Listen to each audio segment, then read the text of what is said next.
Well, welcome to another episode of the Billy Ho Show. And what I've got here is a fob watch, they're called. And they just sat in your pocket inside your coat. You had the little chain come out here like that. And if you want to know the time, you just sort of, oh yep, it's 3 o'clock or whatever it is. But this particular watch comes with a key. So you take the back off and you can wind it up with the key and then shut the whole thing back together again. And this is probably 1900 thereabouts, coming forward to about 1930.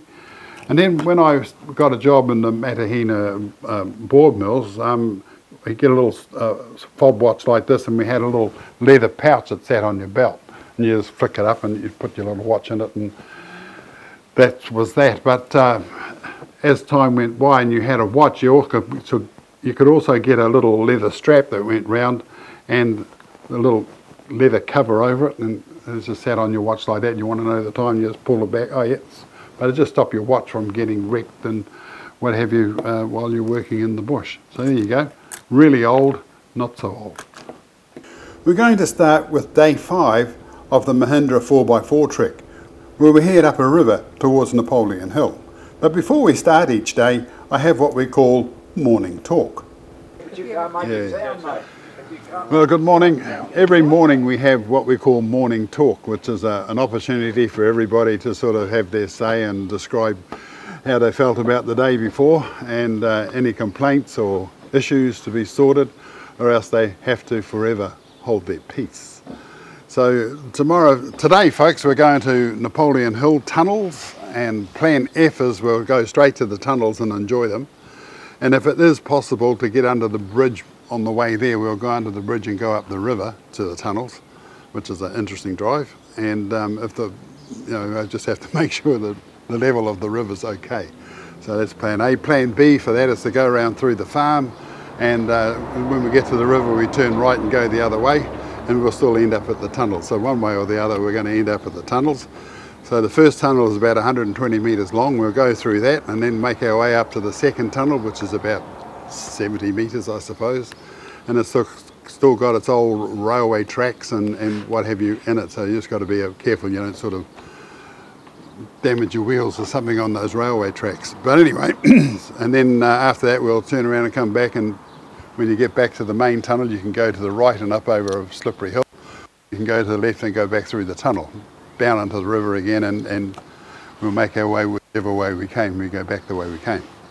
So that's the plan for this morning. The plan for this afternoon is to go to No Name Road, which the name suggests it hasn't had a lot of attention to it.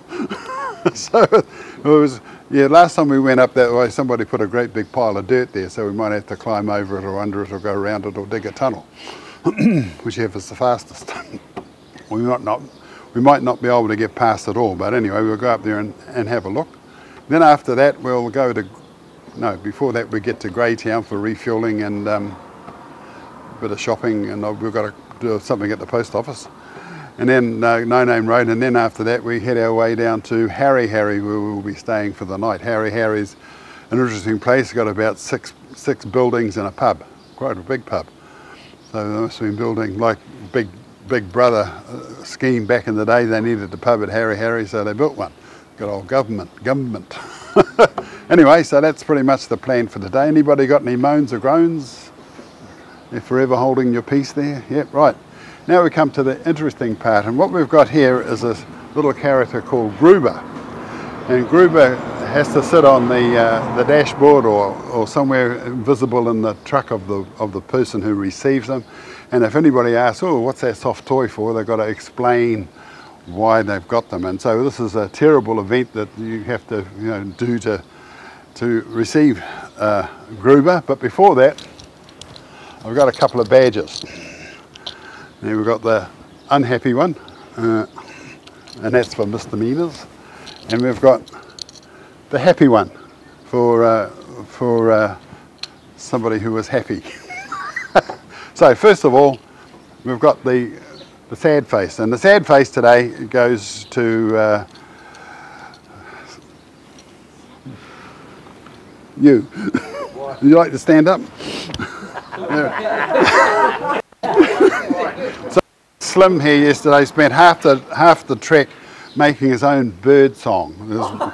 his wheels just squeaked. They had a stone jammed in between there and his rotor.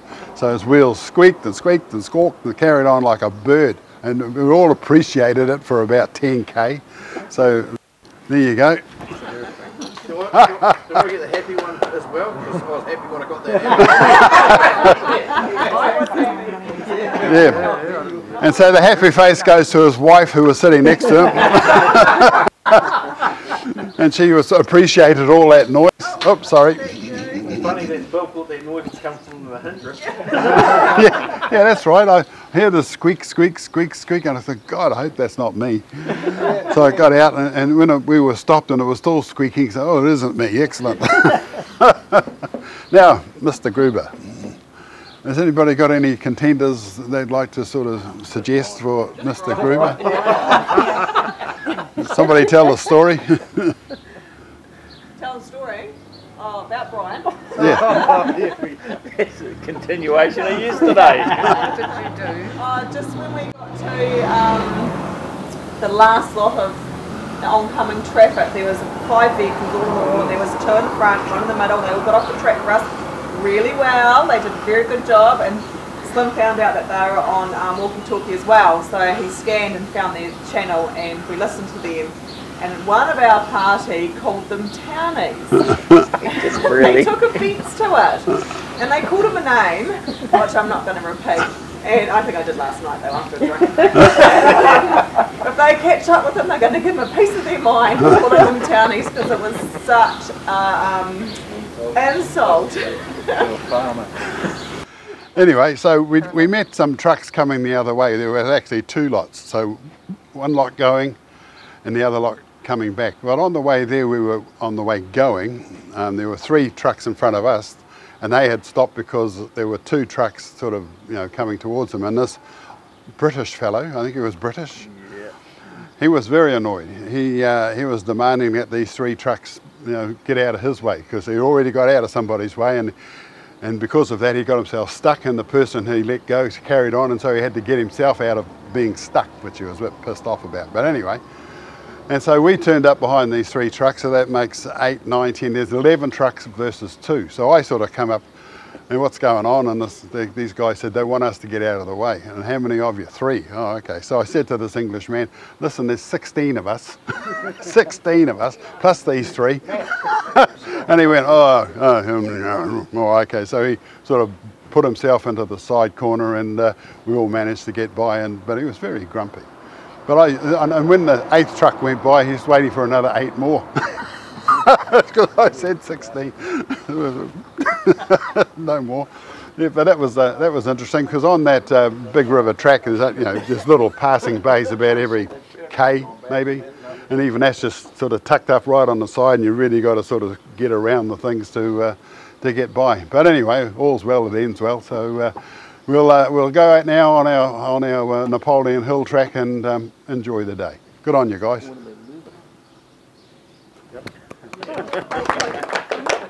Oh, Gruber. All right, Bill. Thanks again, mate.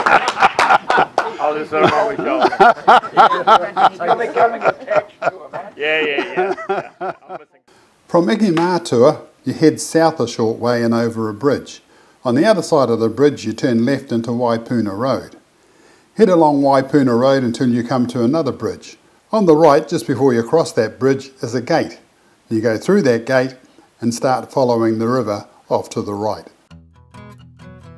Once you go through the gate, first of all you need to check how deep the water is and how fast the river's flowing.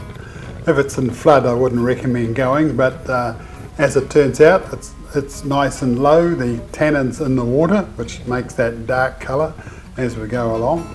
And you're going to travel along a valley with steep sides in places and only the river to go along in. There used to be a road that went alongside the river, but that's long gone, and remnants of it show itself from time to time, and you can go up there, I suppose. But the river's actually quite shallow, and you can travel in the river pretty much all the way to the tunnel entrance. The tunnel entrance is probably about 5k from the gate, and you really need to look for it because it's pretty hard to see. It's on the right hand side as you're travelling, and as you go past it you can actually see the other end. However, that's a few K away from where we are now. So we're in the river, and you can just see how that wheel of mine, if I trying to keep the water away from my left-hand headlight, because behind the left-hand headlight is the air intake, and so we don't want to be hydraulicking the engine.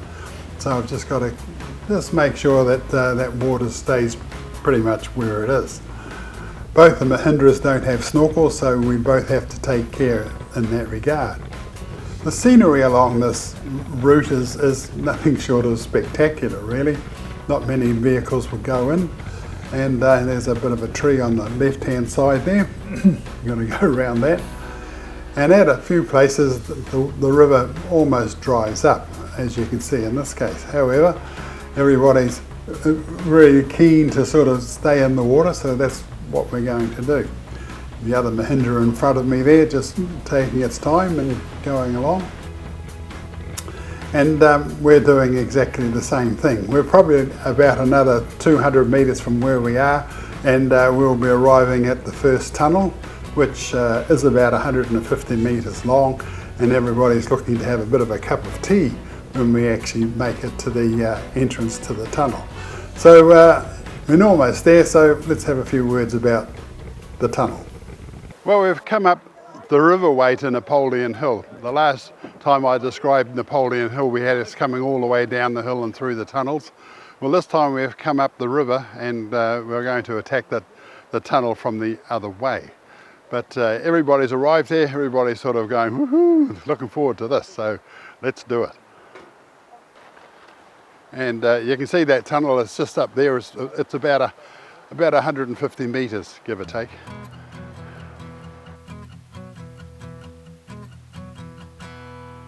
I've been to these tunnels many times over the years, and every time I've been there, I've always been excited, as is everybody else.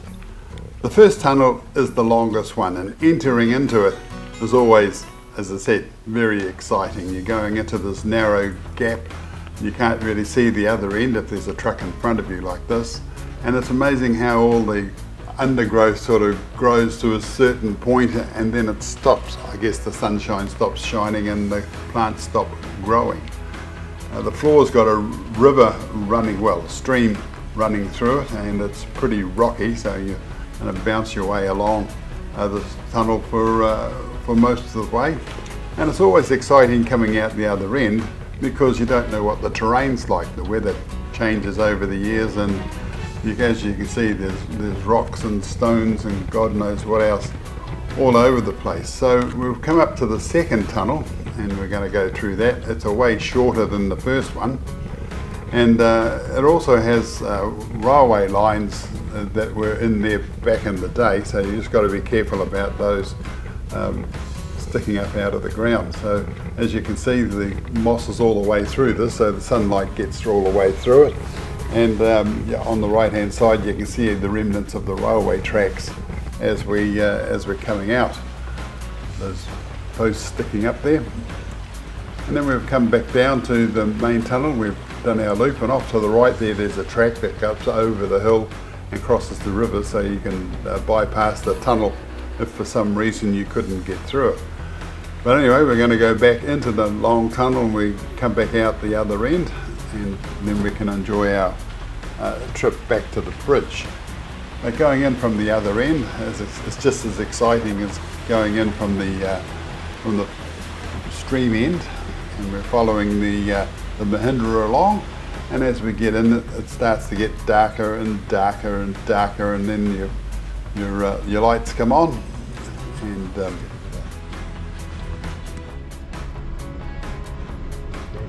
and all the instruments all light up as well in the new Mahindra. So as you can see, it's easy to read, lovely blue light, not too hard on the eyes.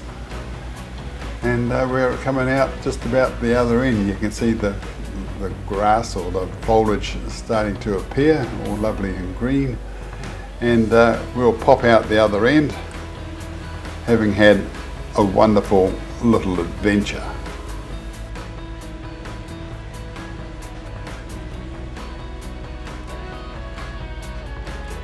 And there we are. A few of the other trucks have come through. We've crossed a little river and we're back on track again. Here comes young Liam.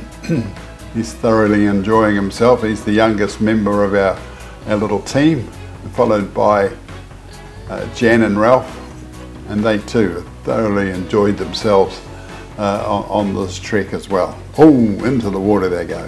So that's it. After the break we're going to talk to a man called Arthur Uden. What I've got here is a copy of Talking Trucks. This is a book I wrote a couple of years ago, and it's the history of New Zealand trucking. And it's all from the programs that I did between 2013 and 2016.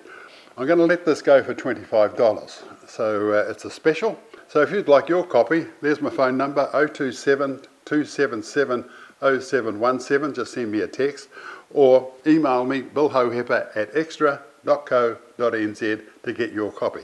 $25 and the history of New Zealand trucks. The second Wheels at Wanaka event is on this coming Easter in 2021, and that's on Saturday and Sunday the 3rd and 4th of April. They're planning a bigger and brighter event with more vehicles and machines working as well as on display. Cars, trucks, tractors, traction engines, scrapers, dozers, graders, the lot. If it's got wheels, it'll be represented at this amazing event. They're having an earth moving only day on Good Friday the 2nd of April, and there's a $10 entry for this. So go to the webpage www.wheelsatwanaka.co.nz for more information. We'll be there filming the event, so we look forward to seeing you there. With me is Arthur Uden. Welcome to our little show. Thanks, Arthur. Bill. And Arthur's going to walk us through the Uden brothers' history. His father was part of the Uden brothers. There were two of them, and they had whites mainly.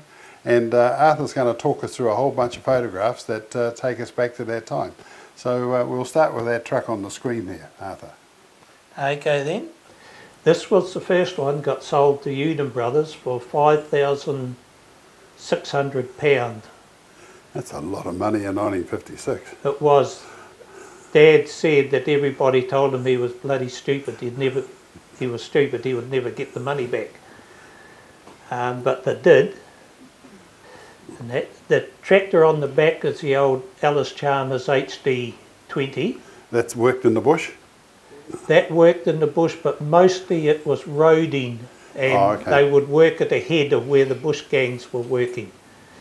That's got the 145 horsepower 6-cylinder Mustang petrol engine in it. What's that doing to the gallon? Not very much, I would imagine. Especially when I think the HD20 would probably be about 25, 30 tonnes. Yeah, wow. I would say. Uden Brothers started logging and carting mill logs for PTY Industries in 1948-49. Wow. And they used GMCs for the main part, and an old Model R Bedford. Model S Bedford, you'll see that a bit further along. Sure. But I think cheap petrol then was probably about 9 cents a gallon. Yes. You know, the equivalent 9 pence a gallon. So I don't think they were too worried about it. No. I think old Buff Wedding once said they use it for dust suppression or something. It was pretty cheap. Could be. Now this is that same truck when it was brand new. It certainly looks brand new with all the lovely shiny paint. Yeah, they hadn't bought it at that stage. It was on a demo run. And so it's hooked up to a trailer load of logs. Yeah. Well, they took it out there. They hooked up I think Uden's put the bolsters on the back of the truck. Yeah. And the trailer was, they already had that anyway, so they took it out there. And this was just before it left the skid site in the Willstown bush to come into the sawmill at Patari. The crane in the back is a NCK 304, which Uden's bought new. I think not sure if they bought that off cable price or not. But the boom on it is what they call the heel boom, It's also known as a gooseneck, and that was built by Frank Wilcox in Bataru. Frank was a marvellous engineer. He came up with some incredible things that he'd just built out of his head. Wow. And what's the advantage of that boom over a straight one? The skiddy would be standing on a heap of logs. Yep. And Cam would swing the scissor hooks on the end of the boom rope over to him, and the skiddy would grab it and hook it over the logs, like as you can see there. Yep. And then when Cam winched it up, the butt of the log, or that end of the log, would rest underneath the boom, and then you could swing it round and they'd drop the tail of the log on first, like that, and then just swing around and just drop it down. Oh, okay. Now that boom was what they call the drop boom. It means that the operator has to sit with his foot on the brake all the time, otherwise it would just drop. But that gooseneck crane in the previous frame, they had to transport that with the boom sticking out the back.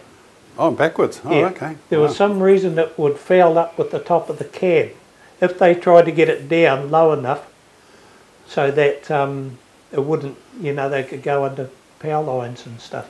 Wow. That would have been bought about 57, 56. Is that a 51, that truck?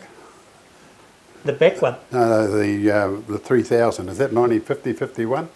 No, they bought one brand new and one second hand.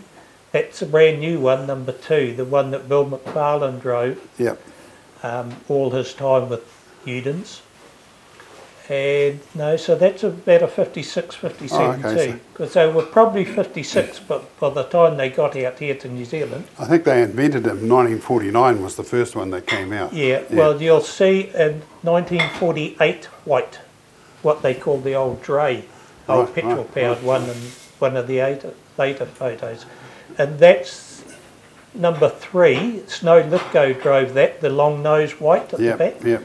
And of course, with only 145 horsepower, the second truck come quite handy on the hills. Yeah. Is that a shovel? That boom and... I think it's a 605 NCK. There's been Gene's written down the bottom there, Auckland to Froxton. Wow. And I think that was Davies and...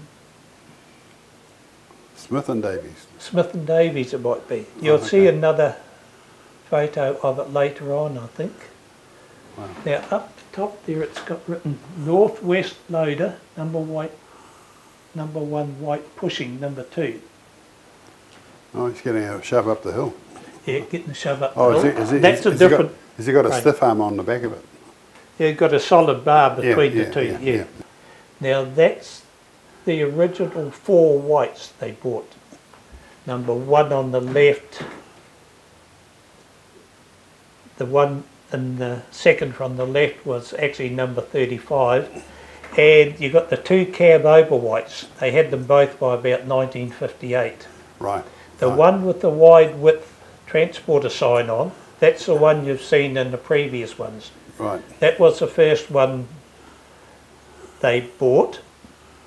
By the time Uden sold that, it had been fitted out with an Allison 6-speed automatic transmission.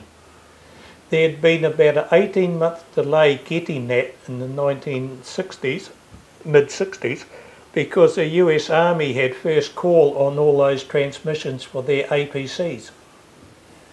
But it went in, and Dad said the lifespan expanded on the trailer brakes and even the truck brakes by about 300%.